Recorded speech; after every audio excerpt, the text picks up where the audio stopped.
All right, quick little video.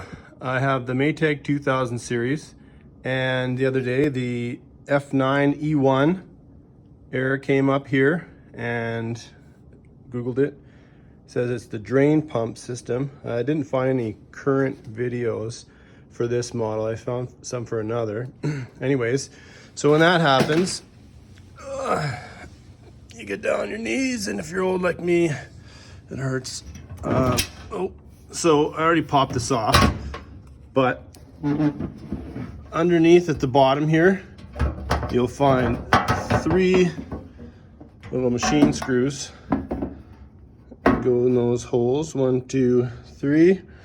This pops off, pops down, and then you have this little filter cap here. So it takes a couple turns to get it out.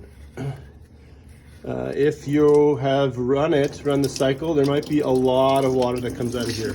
So I just had a little bit because it's just kind of what's left in the line. So be prepared for that. Have a bucket under there if you want. I just have a drain left to here, so not a big deal. But be prepared for quite a bit of water. If this stalled halfway through a cycle, you get a big bucket or 2 ready to fill.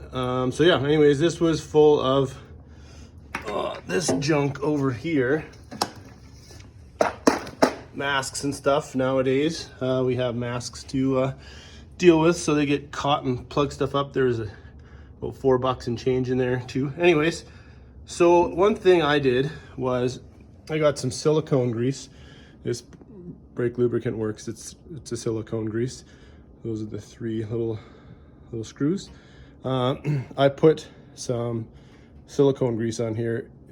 Silicone grease is great for plastics because it doesn't mess them up, and rubber as well. If you put the wrong like petroleum based stuff on there, you can ruin the rubber part here, this O-ring.